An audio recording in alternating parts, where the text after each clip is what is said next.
everyone, my name is Cody Jones, and today I'm going to be doing another artist review.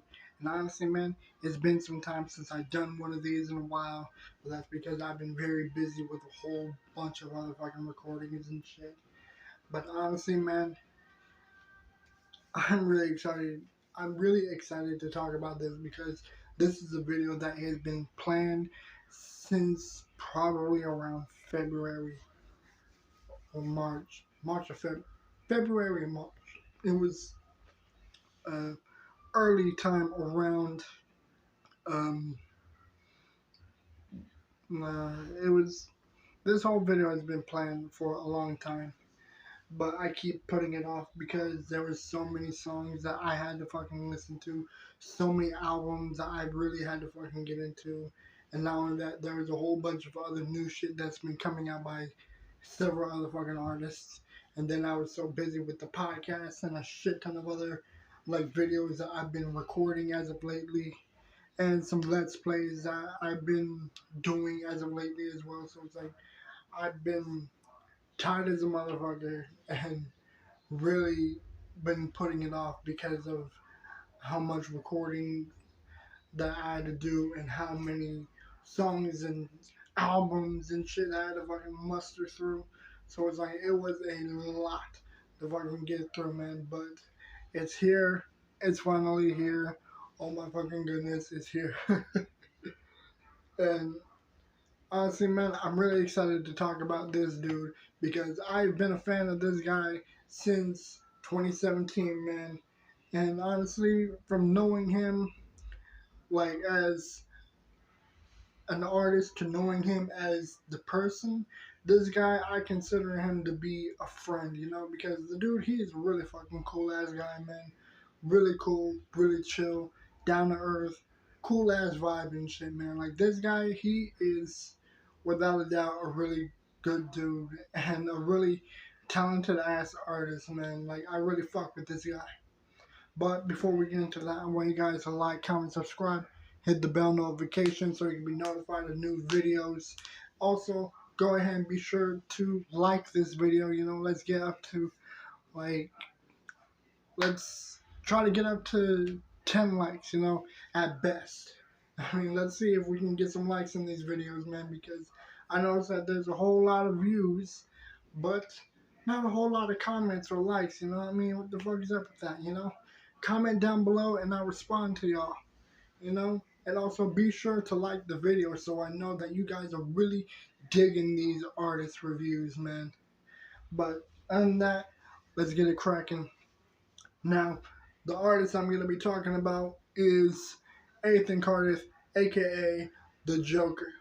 Now, normally I would be reading his biography on Spotify, but it ain't there for some fucking reason.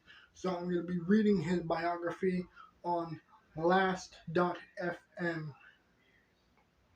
The Jokerr is an enigma. He is the object of our release. Shaped by the passage of time and years of humiliation and the selfless entertainment of others, he has returned. The dungeon was cold and dark, with a stale dampness that hung in the air like sewer vapor from the morning street drains. The mind of an individual subjected to such isolation and rejection no longer operates within the confines of normality. It does something much more. When isolated and ignored, the mind grows and creates its own world in which to live and creates entities and characters with whom it may share its experience. The mind of the Jokerr was for so long subjected to that isolation, and you are now part of that world. Once naive and innocent, the Jokerr has grown dark and sinister by that which he has endured, and now that he has been released, he has embarked on an epic journey to regain his honor and sequester answers from those who wronged him. So, he originally went by Ethan Cardiff, but after so many years of being completely shunned out by different artists and having betrayed by so many different people, like some juggalos that completely reject him, his friendship with Hobson that completely went downhill, his first time meeting Tech Nine and Strange, like completely turned into a whole like catastrophe, man. I mean, it was a whole lot of shit that he went through, all just to really show his talent, but also gain a connection and a brotherhood with some people. And sadly, that brotherhood and connection and friendship was completely denied and trashed. But honestly, man, it did nothing to stop him. He became one of the dopest dudes I've ever met. And honestly, let's just get into this, starting off with his very first album that came out in 2011, Welcome to the Show. Now, the thing is, I had to really look through all his albums and all his songs just to prepare this video, So it's a whole lot of fucking albums, man. There's like fucking 11 albums and so many fucking songs, So there was a whole lot to really listen to. But with this 2011 album, Welcome to the Show, I give this shit a 10 out of 10. Really delivered a fantastic intro to the artist and really had a whole bunch of dope hits. So many fucking good songs. I can't even think of any songs that I skipped on it. But that's because I really thought that this one in particular, it just really delivered that jester style and that raw lyrical skill, and also really showed how talented he is and how capable of doing more than just vocals and lyricism he is. So this one I give the shit a 10 out of 10. The Confirmation Collection Volume 1. This one came out in 2011 as well. Honestly, this one was pretty decent. I give this one a 7 out of 10. Had some songs that slapped, but some that were all that great. It's like, I can't really remember how many songs I liked or disliked, but I do remember that there were definitely some that I really fucked with. And I think I was really digging the way I roll. It's like that one went hard. I fucking love that shit. Never Had a Chance, Pinata Boy. I thought that this one was pretty dope. I was really digging it. And then One Last Round. This one was a good ending to the album. I was really feeling it. Alright, and then Mayhem Night. I don't really remember even liking some of the songs on this, let alone the album. I don't know, it's like there were just a bunch of songs that were already like played in some other albums. Like I know that Slap Happy is definitely in his new one. I know that this Mayhem, Here We Go, I'm Gruesome.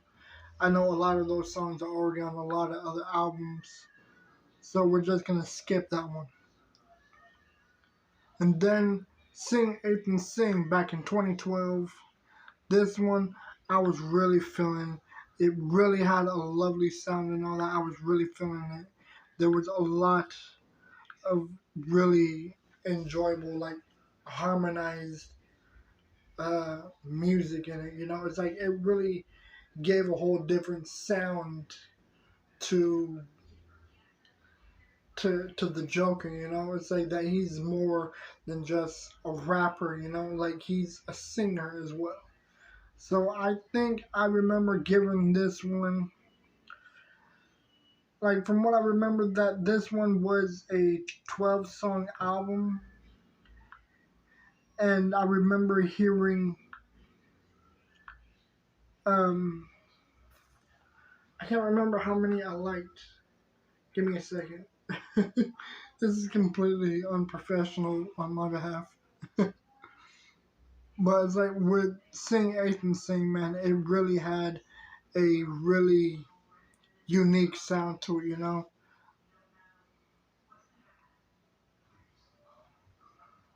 You know, it's like I liked 9 songs out of it, so I'm giving this one an 8 out of 10. You know, it really had a very interesting and enjoyable sound to his music. You know, I was really digging it. And then with Collective Chaos, mm, I don't really remember very much from Collective Chaos. It came out in 2013, and there was only 11 songs that were on this one. But if I remember, out of 11 songs, I only liked 5 of them. You know, it's like I wasn't feeling this one. So I'm gonna give Collective Chaos, Irk, Volume 1. I'm gonna give this one a 4 out of 10. You know, it's like it was not really the best. I wasn't really feeling all that much. You know, so it's like it had some that slapped, but there was a lot that really like flopped in my opinion.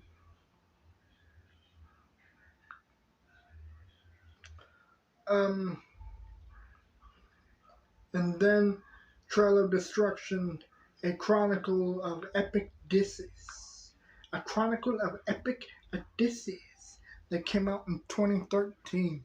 Now, this was the album that caught my attention with the Jokerr when I first discovered him on, I think it was either Spotify or MySpace. It's like I was listening to one song by Tech Nine, and when that song was over, I was too busy doing something. And with MySpace, it automatically played a song that you never heard of yet. So it's like it just gives you something new to listen to. You know, it's like, oh, if you listen to Juggalos, then you'll like this guy, some shit. So it automatically played Maestro, which was a Tech Nine diss. Now, I wasn't sure what to think of it at first because I was too busy listening to it. But at the time, I felt annoyed because, like, hold on, who the fuck is this guy dissing the Joker? Like, who the fuck does nigga think he is dissing him? That's fucked up. But as I heard more into the story and all that, and his issue with him, it's like I became very fascinated with the sound that he delivered. And then I heard Permanent Enemy, which was a diss towards Hobson and Volume, and he gave a whole backstory on that whole issue. And then he delivered Sidekick, which was a diss to Swizz, which was Hobson's homie. You know, it's like this dude was just straight out dissing everyone. And then there was a whole bunch of people I never even heard of. I'm not gonna fucking get into who they are because I'm not familiar with them. But it's like I was really listening to a whole lot of disses, and I was irked at what was going on, you know, because these are 2 artists that I like, you know. I fuck with Hobson because I've been a fan of him since Sag My Pants came out. I've been a fan of Tech Nine since Misery Loves Company. You know, so it's like the fact that this guy is dissing people that I like, I felt like as if I should say something. So I hit him up on Messenger. I fucking dissed him, and he gave me props for it. But I'll probably do a video on that whole thing sometime later. Maybe, I'm not really sure. But yeah, man, it's like when I responded back to him, I was shocked that he responded and he didn't trip about it. And it's like it went from dissing him to just ongoing conversations and shit. And like I realized this guy ain't all that bad. You know, this guy is actually pretty cool. And so from that whole issue, like me and him just completely became homies. You know, but I started listening to the whole album all the way through from like beginning to end, like from the intro to the outro. The Trail of Destruction, which was the beginning of the album, and then Dead Horse, which was the very last song to it. And this one was 15 songs, and there was not one song that I skipped on it because I really fucked with all of it. You know, so 10 out of 10, a chronicle of epic perfection. That's my opinion. That's what I think. You know what I'm saying? So, TLD, man, this one was just badass nonetheless, I really fucked with it. And then we got, I think it was, I can't remember what the fuck it was. I think it was either the Confirmation Volume 2, I think. I mean, I don't really remember how many songs I liked, but I kind of have it all written down with like my ratings and my opinions. So from what I remember, it says that I gave this album a 6.5 out of 10. I liked 7 out of 13 of them. And honestly, it was another decent album, but there were some other ones that I was not really feeling all that much. So this one, it was cool nonetheless. Uh, the Cave of Bones, I think that this one was another amazing album. I think this one was a 8.5 out of 10, because there was a whole lot of songs I loved on it.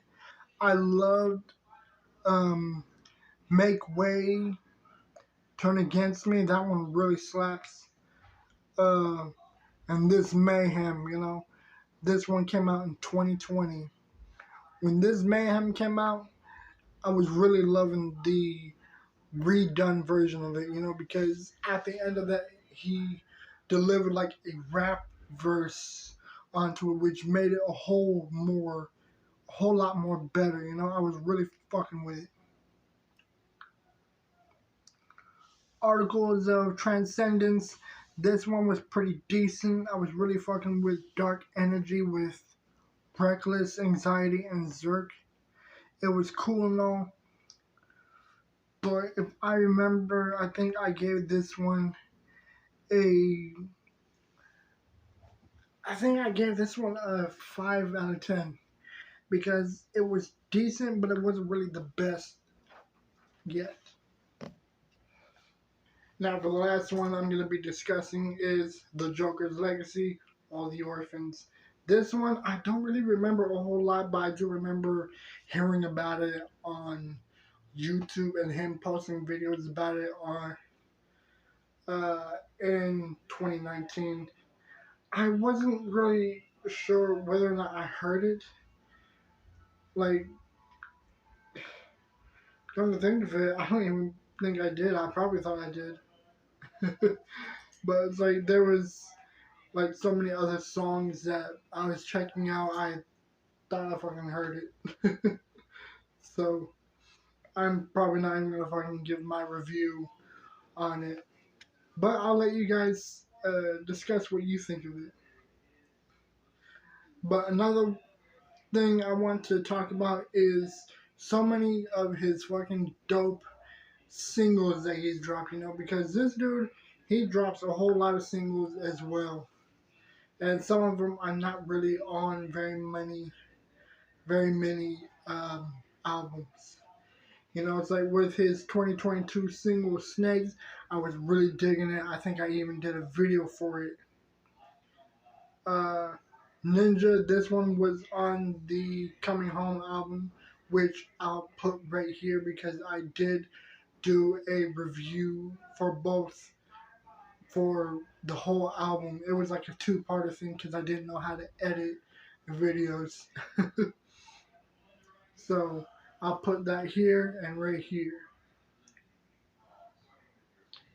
Next is Show Me How. This one I remember hearing on Instagram. I thought it was really sick. I really fucked with it. I liked it. It was really hard, man. This shit was just enjoyable through and through. UDKS, You Don't Know Shit. This one was fucking dope when I heard it, man. It's like I had this shit on repeat because I was really fucking with it, with the way that the whole song was done, with the chorus, the verses, the beat, the fucking beat slapped like a motherfucker, man.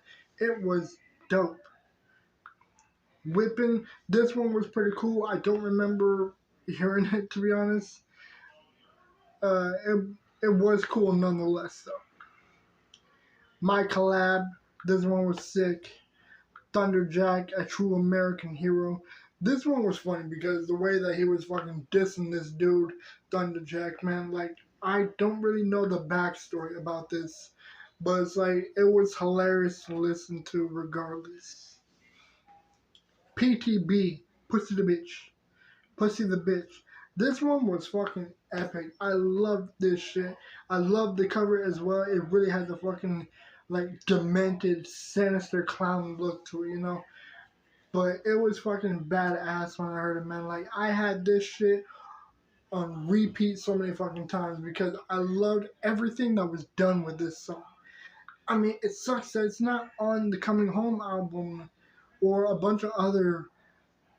I think he's doing another Trailer Destruction album, I think, if I recall.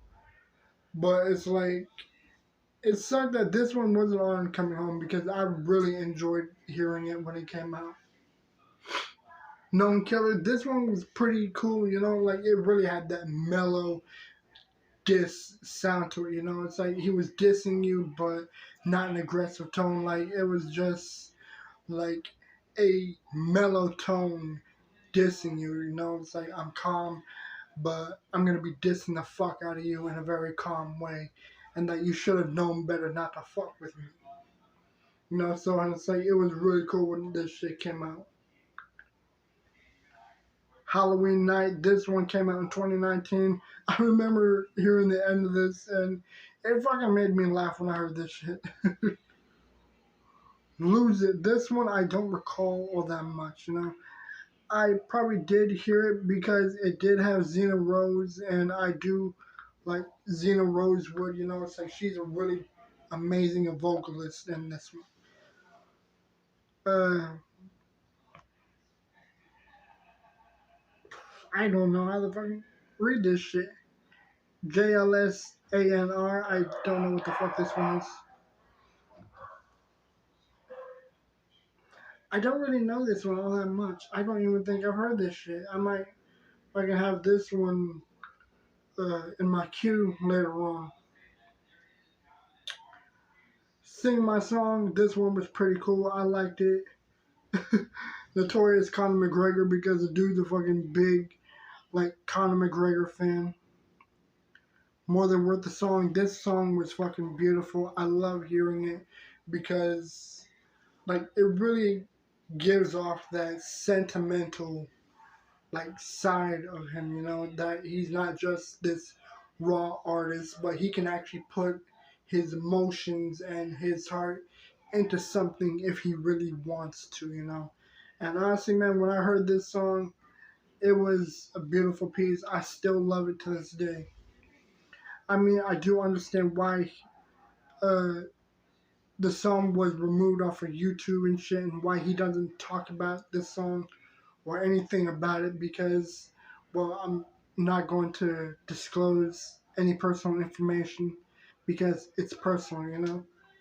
So I'm going to keep it at that, you know, out of respect.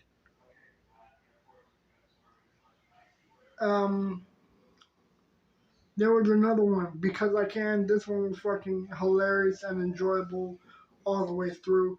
I fucking loved it. Um, Ever Before. This one, it was probably one of my most played songs out of the Joker's discography because I remember when I heard it, I had this song on repeat as well. It was the most played songs on my list because of how much I fucking enjoyed Ever Before, you know, it was one of the dopest songs that he's released. And the video, it was dope as well. Excuse me. And finally, Amazing Grace 9/11 tribute. This one came out in 2011. And I think this one was on the Sing 8th and Sing album. You know, so it's like it was a very beautiful um, song, you know, and it's like, again, it really shows how good he is as a singer as well. And I think another great thing about the Sing 8th and Sing album is that, or just his discography in general, like it really shows the fact that this dude, he does it all independently, you know. It's like he doesn't need to be signed to anyone to really show off his talent.